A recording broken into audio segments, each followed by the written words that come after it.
আসসালামু আলাইকুম এভরিওয়ান।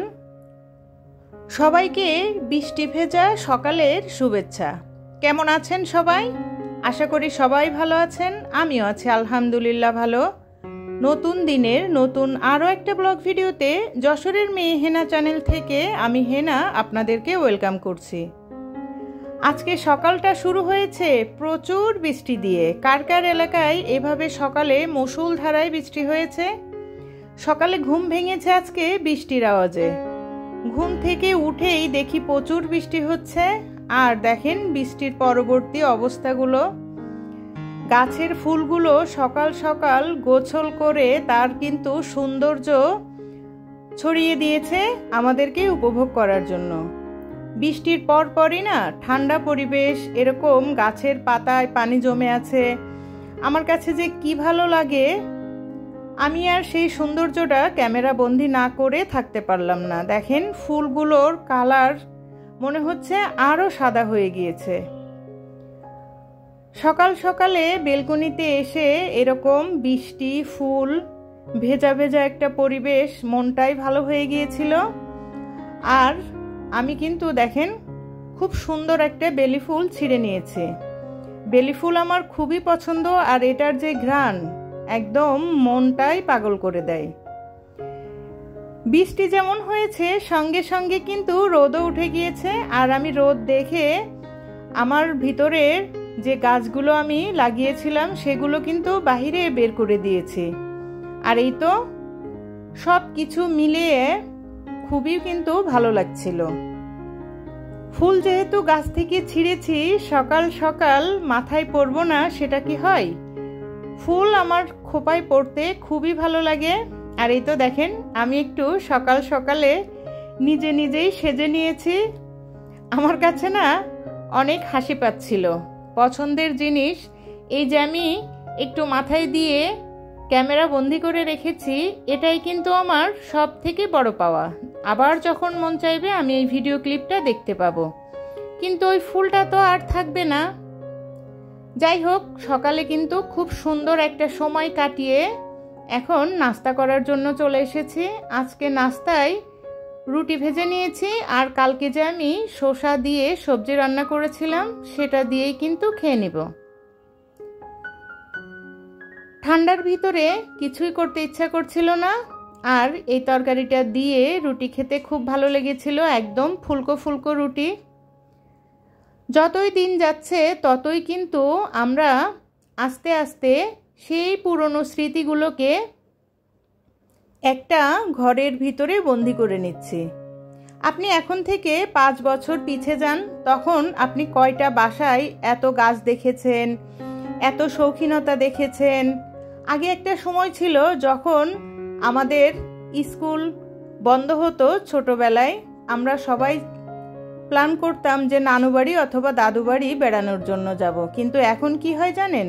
এখন কেউ আর নানু দাদু বাড়ি যেতে চায় না, সবাই যেতে চায় কোথায়? রিসোর্টে।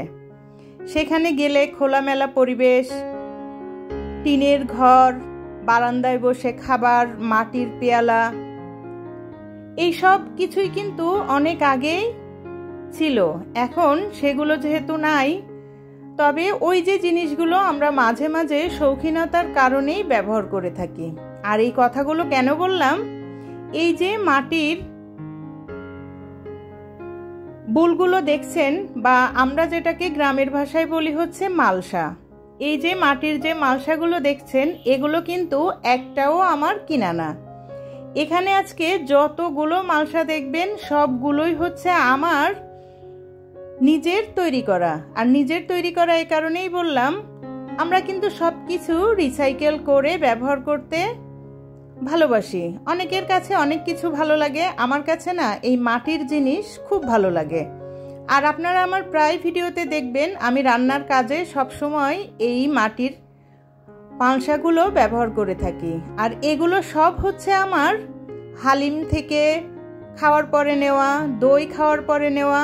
আর এই যে কিউট ডিজাইনের যে মালসাটা দেখছেন, এটা তো যে কেউ দেখলেই মনে করবে যে কিনে আনা, কিন্তু না, এটাও কিন্তু আমি হালিম কিনেছিলাম, সেই হালিমের সঙ্গেই পেয়েছিলাম। এগুলো কিন্তু অনেক বড় বড় শোরুমে পাওয়া যায়। আর এই যে দেখেন আমি ব্যবহার করতে করতে এগুলো কিন্তু একদম তেলতেলে হয়ে গিয়েছে। এগুলো প্রতিটাই দই খাবার পরে, হালিম খাবার পরে আমি পরিষ্কার করে নিয়েছি। আর আমি এটা কিভাবে প্রসেসিং করে নিয়েছি সেটাই আজকে আপনাদের সঙ্গে শেয়ার করব। আমরা সকলেই জানি মাটির জিনিস ব্যবহারে স্বাস্থ্যের জন্য কিন্তু অনেক ভালো। তো আমি বেশি পরিমাণে না পারলেও সবসময় চেষ্টা করি রান্নার কাজে এই জিনিসগুলো ব্যবহার করার জন্য। আমার কাছে না অনেক ভালো লাগে। আমি কখনো এটাকে নষ্ট করি না, সব সময় আমি এগুলো জমা করে রাখি। তবে আগে আমি এই প্রসেসিংটা বুঝতাম না, যার কারণে কিছুদিন পর পরই ভেঙে যেত। আমি একটা ভিডিও থেকে দেখেছিলাম, তারপর থেকে আমি দেখেন এই যে কিছুদিন আগে আমি দই দিয়ে মুড়ি খেয়েছিলাম, আপনাদের সঙ্গে শেয়ার করেছিলাম। আর সেই দইটা যখন শেষ হয়ে গিয়েছে তখন আমি এই মালসাটাকে এভাবে করে খুব সুন্দর করে মেজে মেজে পরিষ্কার করে নিয়েছি। আর আপনি যখন এভাবে ধারালো একটা জিনিস দিয়ে মাজবেন দেখবেন অনেকটাই মাটির যে লালচে কালারটা বা আবরণটা সেটা কিন্তু উঠে যাচ্ছে। আর এই তো এখন একদম নিট অ্যান্ড ক্লিন হয়ে গিয়েছে। এটা হঠাৎ করে দেখলে কিন্তু বোঝাই যাবে না যে এটা দইয়ের মালসা ছিল। এটা কিন্তু এখন প্রচুর পরিমাণে ভারী আছে, তবে আমি যখন এটার কমপ্লিট করে নিব তখন কিন্তু এটা এতটাই ভারী থাকবে না। আমি খুব সুন্দর করে পরিষ্কার করে নিয়েছি। আর এখন এটা আমি কিভাবে প্রসেসিং করছি সেটা আপনাদের সঙ্গে শেয়ার করছি। অনেকেই আছে যে দই খাবার পরে এত সুন্দর সুন্দর মালসাগুলো ফেলে দেয়। দেখেন আমি কিন্তু গ্যাসটা একটু অল্প আছে অনেকক্ষণ বসিয়ে রেখেছিলাম, আর তাতে পানিটা শুকিয়ে গিয়েছে।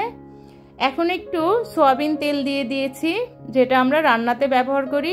তেলটাও একটু গরম করে একটা টিস্যুর সাহায্যে এভাবে করে আমি কিন্তু পুরাটাতেই লাগিয়ে নিচ্ছি। তেলের পরিমাণটা একটু বেশি দিতে হবে। পুরাটাতে লাগিয়ে আমি এখন এটা আবার গ্যাসের উপরে বসিয়ে দিলাম। আর এখন দেখেন আমি যে এক্সট্রা তেলটা দিয়েছিলাম সেটা কিন্তু পানি যেরকম ফুটে এই তেলটাও কিন্তু এভাবে ফুটছে। আর ফুটে ফুটে একটা সময় সব তেলই কিন্তু এই মালসাটাতে চুষে নেবে।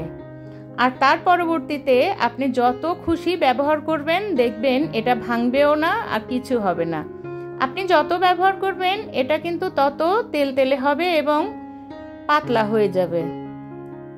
আমি যেভাবে করে মাটির এই মালসাগুলো ব্যবহার করি সেটাই আপনাদের সঙ্গে শেয়ার করলাম। আপনারা চাইলে এখন থেকে কিন্তু আর এই সুন্দর কিউট মালসাগুলো ফেলে না দিয়ে এভাবে করে ব্যবহার করতে পারেন। এগুলো কিন্তু বাহির থেকে কিনে আনতে মোটামুটি ভালোই একটা অ্যামাউন্ট যায়। তো নিজের কাছে যদি থাকে সেটা যদি আমি রেডি করে নিতে পারি তাহলে বাহির থেকে কেনার কি দরকার। ভিডিওর এই প্রান্তে এসে সকলের কাছ থেকে একটা লাইক চেয়ে নিচ্ছি।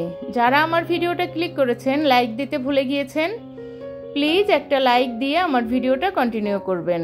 আজকে যদি আপনি আমার চ্যানেলে নতুন হয়ে থাকেন, আমার চ্যানেলে বলা কোনো কথা কোনো কাজ যদি আপনার ভালো লেগে যায়, আপনি চাইলেই আমার চ্যানেলটা সাবস্ক্রাইব করে আমার সঙ্গে থেকে যেতে পারেন। পাশে থাকা বেল বাটনটি প্রেস করে রাখতে পারেন যাতে আমি নতুন কোনো ভিডিও ছাড়লে আপনার কাছে নোটিফিকেশন চলে যায়। আপনি আপনার সময় সুযোগ করে আমার ভিডিওটা দেখে নিতে পারেন। ইতিমধ্যে এই কাজগুলো যারা করে ফেলেছেন তাদেরকে জানাই অসংখ্য অসংখ্য ধন্যবাদ। আমি আপনাদের সঙ্গে কথা বলতে বলতে আলু দিয়ে আর ডিম দিয়ে ভুনা করে নিয়েছি। আমার মাংস রান্না করা আছে, যার কারণে শুধু আজকে ডিমটাই ভুনা করেছি। এখন চলে এসেছি খুব মজার একটা মিষ্টি ডেজার্ট তৈরি করব। এখানে দেখেন আমরা এটাকে বলি হচ্ছে চুটকি পিঠা। কার অঞ্চলে কি বলেন আমাকে কিন্তু কমেন্টস করে জানাতে পারেন।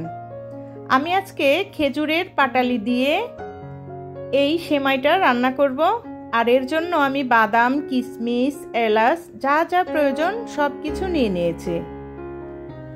আমি এখন দেখাচ্ছি যে আমার হাতটা, মাঝে মাঝে আপনারা আমার হাতে দেখেন চুড়ি আছে, আবার মাঝে মাঝে দেখেন যে নেই। আমি একদম চুড়ি ব্যবহার করতে পারি না। চুড়ি পরলেই এভাবেই আমার হাতে কেমন যেন চুলকানির মতো হয়ে যায়। সেটা স্বর্ণের চুড়ি হোক বা এমনি চুড়ি হোক, আমি কোনো চুড়ি বেশিক্ষণ পরে থাকতে পারি না। যাই হোক, এখন দেখেন আমি দুধটা সুন্দর করে জাল দিয়ে নিয়েছি। আর এখন যখন এটাতে বলক উঠে গিয়েছিল, পিঠাটা দিয়ে দিচ্ছি। আমি জানি আমার মিষ্টি মিষ্টি আপুরা অনেক সুন্দর রান্না করতে পারে, তবে আমি যেভাবে রান্না করেছি সেটাই কিন্তু শেয়ার করলাম। এত মজা হয়েছিল, আমার কাছে এই পিঠাগুলো খুব ভালো লাগে। আমি যখনই স্বপ্নে যাই এটা আমার চোখের সামনে পড়লেই আমি নিয়ে আসি। তবে এটা কিন্তু বাসায় তৈরি করা যায়, অনেকটা সময় প্রয়োজন হয়। আর আমার বাসায় শুকানোর জন্য পর্যাপ্ত রোদ নেই, যার কারণেই কিন্তু রেডিমেড এটা কিনে নিয়ে আসি। মোটামুটি একটু সিদ্ধ হয়ে যাওয়ার পরেই আমি পাটালি গুড়টা দিয়ে দিয়েছি। আর এই পাটালি গুড়টা কিন্তু আমি শীতের সময় সংরক্ষণ করে রেখে দিয়েছিলাম। এখন একটু ঘ্রাণের জন্য এলাচ দিয়ে দিচ্ছি। আপনারা আমার ভিডিওতে যারা কমেন্টস করেন তাদেরকে অসংখ্য অসংখ্য ধন্যবাদ। আপনাদের কমেন্টস পড়তে আমার খুব ভালো লাগে। যারা আমার পরিবারে নতুন আসছেন প্লিজ একটু ওয়েট করবেন, কারণ একটু ওয়েট না করলে আমি কিন্তু আপনাদের পরিবারে গিয়ে ঘুরে আসতে আসতেই আবার আপনারা চলে যান। একটু 2-1 দিন ওয়েট করবেন, বন্ধু হয়ে থাকবেন, তাহলেই কিন্তু এই জায়গাটা সামনে এগোনো যাবে। এখানে একা একা কেউই কিছু করতে পারবেন না। যাই হোক, আমি কিন্তু চুটকি পিঠাটা রান্না করে নিয়েছি। আর এই তো ফাইনাল লুকটাও আপনাদের সঙ্গে শেয়ার করছি। বাদাম দিয়ে দিয়েছিলাম, কিচমিচও দিয়ে দিয়েছিলাম। খেতে কিন্তু মাশাআল্লাহ অনেক মজা হয়েছিল। আর ঠান্ডা ঠান্ডা। সবাই ভালো থাকবেন, সুস্থ থাকবেন। আল্লাহ হাফেজ।